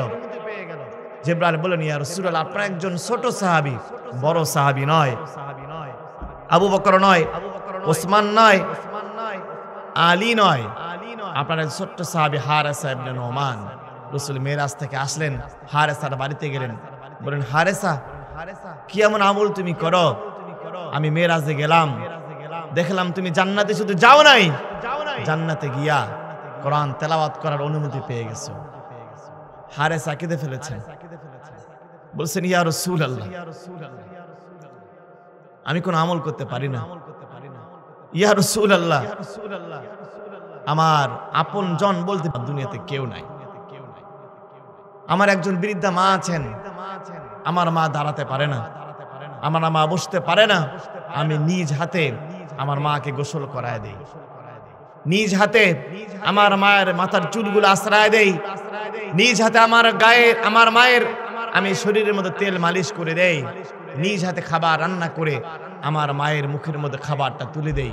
রাসূল বললেন, কাযালিকুমুল বিররু, কাযালিকুমুল বিররু, কাযালিকুমুল বিররু। আল্লাহর বান্দা, রাসূল 3 বার পড়লেন, 3 বার বললেন যে কাজ তুমি করেছো, আল্লাহ খুশি হয়েছেন। আল্লাহ মায়ের খেদমত করার কারণে আল্লাহ তোমাকে জান্নাতে দিয়েছেন। আমার ভাইয়ের, এই জন্য জান্নাত পাওয়ার জন্য পীরের দরবারে যাওয়ার দরকার নাই। জান্নাত যদি পেতে চাও, মাকে রাজি খুশি করো, বাবার কাছ থেকে দোয়া নাও, মায়ের কাছ থেকে দোয়া নাও, দুনিয়াও সুন্দর হবে, পরকালও জান্নাত পাবে। সন্তানের জন্য পীর হচ্ছে তার মা এবং বাবা, আর স্ত্রীর জন্য সব থেকে বড় পীর হচ্ছে তার স্বামী। এখন আমার মা বোনেরা বলতে পারে, হুজুর আপনি কার কথা কি বলতেছেন? স্বামীকে পীর মানা এটা কি সহজ কথা নাকি কঠিন কথা? অনেক কঠিন কথা। বিশ্বাস করেন, অনেক মহিলা আছেন সারাদিন বোরকা করে ঘুরঘুর করে ঘুরে বেড়ায়। এরকম মহিলা আছে না নাই? তালিম করে বেড়ায়, গ্রামগঞ্জে তালিম করে বেড়ান, কিন্তু স্বামীর সাথে ভালো সম্পর্ক নাই। স্বামীর সামনে যখন থাকে সব থেকে নোংরা জামা আর বোরকাটা পরে থাকে, আর যখন বাজারে যায়, যখন তালিম করার জন্য যায়, সব থেকে দামি পারফিউম আর দামি বোরকাটা পরে যায়। তুমি ভণ্ড মহিলা, তুমি শয়তান। মনে রাখতে হবে, আপনার সব থেকে ভালো পোশাকটা, সব থেকে ভালো ব্যবহারটা পাওয়ার একমাত্র যোগ্য ব্যক্তি হচ্ছেন স্বামী। রাসূলের হাদিস, স্বামী যদি বলে তুমি নফল রোজা রাখতে পারবে না, ওই মহিলা নফল রোজা রাখার সুযোগ নাই। আমার মা বোনদের বলতে চাই, আপনার স্বামী কালো হোক, আপনার স্বামী খাটো হোক, আপনার স্বামী মূর্খ হোক, আপনার স্বামীর টাকা থাক বা না থাক, আপনার স্বামীর শরীর থেকে যতই গন্ধ আসুক, আপনার স্বামী গরিব হোক, যাই হোক, মনে রাখবেন একজন মহিলার জন্য সব থেকে বড় পীর হচ্ছে তার স্বামী। স্বামী রাজি তো জান্নাতি, স্বামী বেজার তো তুমি জাহান্নামী। কথা বলেন ঠিক কিনা? অনেকে আবার এমন তালিম করতেছে, ইদানিং মহিলারা, কিছু মূর্খ মহিলা তালিম করে বেড়াচ্ছে গ্রামগঞ্জে। আমার কিছুদিন আগে এলাকার একজন মহিলা জিজ্ঞাসা করতেছে যে ভাই, একজন মহিলা মানুষ নাকি বয়ান করে গেছে যে কোন মহিলা যদি আপনার বড়শি দিয়া পুকুর থেকে মাছ মারে তাহলে নাকি তার স্বামী তালাক হয়ে যায়। এই মাসালা জীবনে কোনদিন শুনছেন? মহিলারা বক্তারা তালিম করে বেড়াচ্ছে। কত বড় মূর্খতা, কত বড় ভণ্ডামি! এজন্য আমার মা বোনদের বলতে চাই, যদি কোনো মহিলা আপনাদের সামনে তালিম করতে চায়, আগে তার শিক্ষাগত যোগ্যতা শুনবেন। তার পড়াশোনার যোগ্যতা কি? শুধু কণ্ঠ, একটু ভালো করে গান গাইলো আর আমার মহিলারা টাকা পয়সা দিয়ে ভরপুর করে দেয়, আমি টাকা ছেড়ে কিন্তু আমাকে দেবেন। মহিলা একজন বক্তা এসে তালিম করাতে দেন, সুন্দর সুন্দর গান গাইবে, চোখ থেকে পানি বের হবে আর টাকার হাট বাজার শুরু হয়ে যাবে। মনে রাখবেন, এই সমস্ত গাল গল্প শুনে ঈমান আমল নষ্ট করা যাবে না। আমল করার জন্য 4টা জিনিস লাগবে: কোরআনের দলিল, রাসূল সাল্লাল্লাহু আলাইহি ওয়াসাল্লামের ইত্তেবা, ইখলাস, এরপরে নিয়াত লাগবে। কথা বলেন ঠিক কিনা আমার ভাইরা? আমি বলছিলাম আল্লাহ তাআলা হচ্ছেন আমাদের মালিক। কিয়ামতের দিন আল্লাহ বলবেন, কোথায় আজকে গাছপালাগুলো, কোথায় স্বৈরাচারেরা, কোথায়? কারো কোনো কথা বলার সুযোগ নাই। আল্লাহ এবার বলবেন লিল্লাহিল ওয়াহিদুল কাহ্হার, আজকের দিনের অধিপতি, বিচার দিনের একমাত্র মালিক হচ্ছে কে? আমার ভাইরা, রব শব্দের চতুর্থ অর্থ হচ্ছে আইনদাতা হিসেবে রব। চিৎকার করে বলেন তো মুসলমানেরা, আমাদের আইনদাতাকে? জোরে বলেন, মুসলমানদের আইনদাতাকে? আইন দুই প্রকার, মানুষের তৈরি করা আইন আর কোরআন তৈরি করা আইন। মানুষের তৈরি করা আইন দিয়ে আমরা বিগত 53 বছর দেখলাম মানুষের ভাগ্যের পরিবর্তন হলো। 10 তলা বাড়ি 20 তলা হলো। নেতারা, যার আগে একটা মেম্বারের ফোনিক সাইকেল ছিল না, তারা এখন অ্যাপাচি গাড়ি নিয়ে চলে। কথা বলেন ঠিক কি না? দলের ভাগ্যের পরিবর্তন হলো, নেতার ভাগ্যের পরিবর্তন হলো, কর্মীর ভাগ্যের পরিবর্তন হলো, ভাইয়ের ভাগ্যের পরিবর্তন হলো, নাতির ভাগ্যের পরিবর্তন হলো, বোনের ভাগ্যের পরিবর্তন হলো, সাধারণ আম জনতার পাবলিকের কোনো ভাগ্যের পরিবর্তন হলো না। যদি মুসলমানদের ভাগ্যের পরিবর্তন করতে হয়, এদেশের মানুষের ভাগ্যে যদি উন্নয়ন করতে হয়, এদেশের যদি সমাজের প্রত্যেকটা ইঞ্চি মাটিতে শান্তি প্রতিষ্ঠা করতে হয়, কোরআনের আইনের বিকল্প নাই। আমার ভাইরা, এজন্য আমরা বলতে চাই, রাসূলুল্লাহ সাল্লাল্লাহু আলাইহি ওয়াসাল্লাম নবী হয়েছেন 40 বছর বয়সে। 40 বছর আগে তিনি 17 বছর বয়স থেকে 23 বছর দাওয়াত দিয়েছেন। নবী হওয়ার আগে তিনি বলছেন, মদ ছেড়ে দাও, কেউ মদ ছাড়ে নাই। জেনা ছেড়ে দাও, জেনা ছাড়ে নাই। জুয়া ছেড়ে দাও, জুয়া ছাড়ে নাই। দর্শন ছেড়ে দাও, দর্শন ছাড়ে নাই। নবুয়তের আগে 23 বছর। তার কারণ তিনি দাওয়াত দিয়েছেন কি অনুযায়ী? নিজে তৈরি করা মতবাদ দিয়া। নবী হওয়ার পর থেকে আবার 23 বছর, 40 থেকে 63 কত হয়? কথা বলেন না কেন ভাইরা? প্রথম 23 বছর দাওয়াত দিলেন, একজন মদখোর মানুষ মদ চাইলো না, একজন মানুষ খারাপ মানুষ ভালো হলো না। পরে 23 বছর দাওয়াত দিলেন কি দিয়া? কথা বলেন না, কি দিয়ে দাওয়াত দিয়েছেন? কোরআন দিয়ে দাওয়াত দেওয়ার কারণে রাসূল ইন্তেকাল করার আগে 1,50,000 জান্নাতি সাহাবী তিনি দুনিয়া থেকে রেখে বিদায় হলেন। আমি আপনাদের কাছে বলতে চাই, বিশ্ব নবীর থেকে ভালো চরিত্রের মানুষ কি পৃথিবীতে আর একটা আসবে? বিশ্ব নবী হওয়ার আগে তার মতো ভালো মানুষ একটাও ছিল না মক্কা আর মদিনায়। সব থেকে ভালো মানুষ হওয়ার পরেও যদি নিজের তৈরি করা মতবাদ দিয়ে একজন মথুরকে ভালো করা না যায়, তাহলে আমাদের এই যেই নেতার মুখ থেকে সিগারেটের গন্ধ আসে, যেই নেতার মদ না খেলে রাত কাটে না, যেই নেতা তার ধর্ষণ ছাড়া রাত কাটে না, যেই নেতার মাহফিলের এক চরিত্র আবার যাত্রা প্যান্ডেলে আর এক চরিত্র, এই নেতার দ্বারা মনে হয় সমাজ পরিবর্তন হবে। বিশ্বনবী নিজের তৈরি করা মতবাদ দিয়ে সমাজ পরিবর্তন করতে না পারলে এই সমস্ত সুদখোর, মদখোর, জুয়াখোর, দুর্নীতিবাজ, ধান্দাবাজ নেতাদের মাধ্যমে এই সমাজ ভালো হওয়া সম্ভব নয়। সমাজ ভালো করতে হলে আল্লাহর বিধান অনুযায়ী কোরআন ভিত্তিক শাসন ব্যবস্থার দরকার আছে না নাই?